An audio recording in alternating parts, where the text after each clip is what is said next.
আধা ঘণ্টা ধৰি বাট চাই আছোঁ। বাবলু এতিয়ালৈকে অহা নাই। সি মোক কালি ইয়াতে ৰৈ থাকিবলৈ কৈছিল। 12:30 বজাত আহিম বুলি ক'লে, এতিয়ালৈকে অহা নাই। নাহিলেও কৈ দিব লাগিছিল।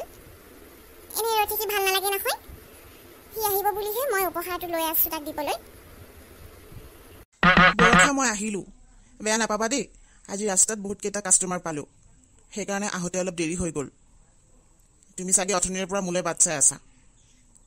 হ'ব দিয়া, খং নকৰিবা দেই। মই গম পাইছোঁ তোমাৰ খং উঠিছে মোৰ ওপৰত, হ'লেও এতিয়া উপায় নাই আৰু। এইকেইদিন যিহে গেলা গৰম পৰিছে, মানুহে বহুত আইচক্ৰীম খাবলৈ লৈছে। ভালেই হৈছে বাৰু, আজি ইনকমটো ভাল হ'ল। মাহঁত ঘৰত নাই নেকি? এইটো কি বৰষা, তুমি মোক গিফ্ট দিছা? কি আছেনো ইয়াত? নিদিয়া হ'লেও হয়। হ'ব দিয়া, মই এই গিফ্টটো ঘৰত গৈহে খুলিমগৈ দেই। বৰষা, কাইলৈ ফুৰিব যাব নেকি মোৰ লগত? মই তেতিয়া কাইলৈ আইচক্ৰীম বিকিবলৈ নাহোঁ। তুমি ওলাই থাকিবা দেই, মই কাইলৈ সময়ত আহিম।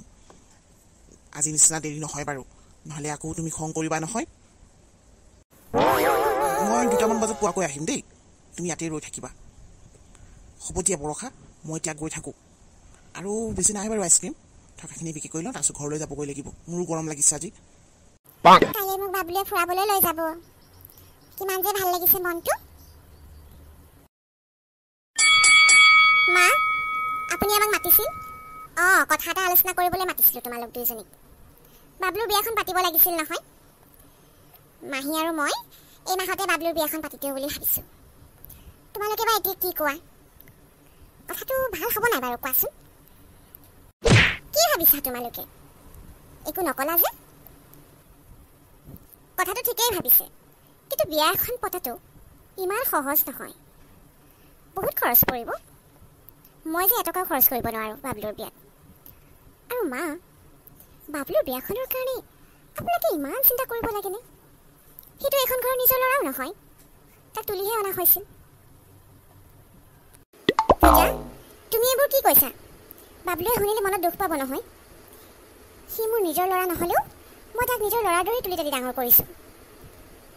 তাৰ কাৰণে ইমানখিনি কৰিবই লাগিব? হ'ব দিয়ক মা, লোকৰ ল'ৰা এটাৰ কাৰণে ইমানকৈ চিন্তা কৰিব নালাগে। তুলিয়ে নিজে ডাঙৰ দীঘল কৰিলে সেয়াই বহুত। এতিয়া নিজৰ ল'ৰাকেইটাৰ কথাই ভাবিব লাগে। আৰু তাৰ বিয়াখন আপুনি পাতিম বুলি কৈছে, ডাঙৰকৈ পাতিব চাগে। কিন্তু আমাৰ বিয়াবোৰতো তেনেকৈ ডাঙৰকৈ পতা হোৱা নাছিল। আমাৰ বিয়াত থেকে ইমান টকা খৰচো হোৱা নাছিল নেকি? আপুনিতো তাৰ বিয়াখনৰ কাৰণে এক্সট্ৰাকৈ টকা গোট খুৱাই থৈছে। আমি চব জানো নহয় এইবোৰ কথা। মুঠতে তাৰ বিয়াখনৰ কথা চিন্তা নকৰিলেও হ'ব। সি ক'ৰবাৰ পৰা ধৰি মেলি ছোৱালীজনী আনিব আৰু।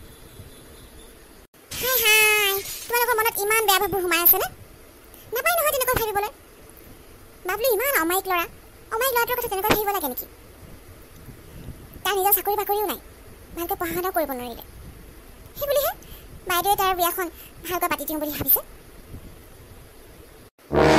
মাহী, আপুনি আমাৰ মাজত মাত নমতাটোৱেই ভাল হ'ব নেকি? এইখন ঘৰৰ আপুনি আলহীহে। আলহী হৈ আহিছে যেতিয়া আলহী দৰেই থাকক। আমাৰ মাজত মাত নামাতিব। মই এইখন ঘৰৰ আলহী নহ'লে কি? আপুনি এইখন ঘৰৰ সদস্য নহয় মাহী, সদস্য হ'বলৈ চেষ্টাও নকৰিব। শাহুমা আৰু আমাৰ মাজত কথা বতৰা চলিছে, আপুনি কিয় মাজতে মাত মাতিছে? আৰু আপুনি কি কৈছে? আমাৰ পেটত বেয়া ভাৱ আছে। আপুনি আগতেও আমাক বেয়া বোৱাৰী বুলি কৈছিল, কিন্তু আপুনি নিজে কি? আপুনিতো ভাল বোৱাৰী এজনী হ'ব নোৱাৰিলে, সেইকাৰণে মহাই আপোনাক এৰি থৈ গ'ল। আপুনি ভাল বোৱাৰীও হ'ব নোৱাৰিলে আৰু ভাল পত্নীও হ'ব নোৱাৰিলে, সেইকাৰণে লোকক কোৱাৰ আগত নিজৰ গাত এবাৰ চিকুটি চাব। তোমালোকে আজি মোক ইমান বেয়াকৈ কৈ দিলা। বাইদেউ, মই আৰু ইয়ালৈ কেতিয়াও নাহোঁ। মই আজিয়েই ঘৰলৈ যামগৈ।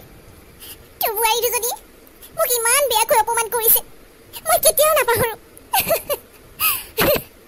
নিজৰ বুলি ভাবিহে আহিছিলোঁ ইয়ালৈ, কিন্তু ভবা নাছিলোঁ ইহঁতে মোক ইমান বেয়াকৈ ক'ব। মই কেতিয়াও ক্ষমা নকৰোঁ ইহঁতক। পৰি, পূজা, তোমালোকে মোৰ ভনীজনীক তেনেকৈ কথা ক'লা?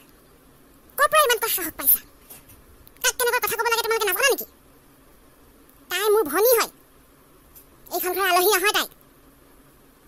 তোমালোকে বাকী যি কোৱা ক'বা, কিন্তু মোৰ ভনীজনীক এনেকৈ কথা নক'বা। তাইক মই আজিলৈকে দুখ দি পোৱা নাই।